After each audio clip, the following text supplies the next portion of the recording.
Repent conference దేవుని కొరకు, ఒక నూతన ప్రారంభం కొరకు.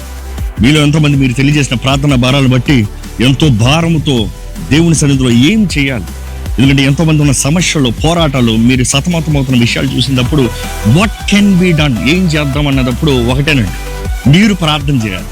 మీరు ప్రార్థన చేసే అవకాశం కలిగజేయాలనే ఆశతో మన పాపాలు, మన లోపములు, మన అజ్ఞానాన్ని, మన పొరపాట్లను దేవుని సన్నిధిలో ఒప్పుకుని ప్రార్థన చేస్తే, దేవుని ప్రజలమైన మనము, ఆయన పేరు పెట్టబడిన మనము తగ్గించుకుని ప్రార్థన చేస్తే దేవుడు నిశ్చయంగా కార్యం జరిగిస్తాడు, ఒక నూతన ప్రారంభిస్తాడన్న ఆశతో ఈ రిపెంట్ కాన్ఫరెన్స్ ఆర్గనైజ్ చేయబడింది.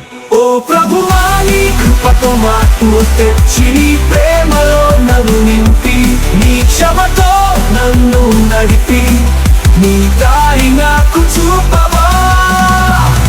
3 రోజులు బలమైన ఆరాధన, దేవుని వాక్యం ద్వారా మనం సరిదిద్దుకునే వాక్యములు, అదే రీతిగా దేవుని సన్నిధిలో ప్రార్థనతో, విజ్ఞాపనతో బలమైన విడుదల, జయము, స్వతంత్రత కార్యాలని పొందుకుందాం. మీ భారాన్ని తీసుకుని రండి, దేవుని పాదాల దగ్గర పెట్టి ఆయన ఇచ్చే స్వతంత్రతతో ఇక్కడ నుండి వెళ్దామండి.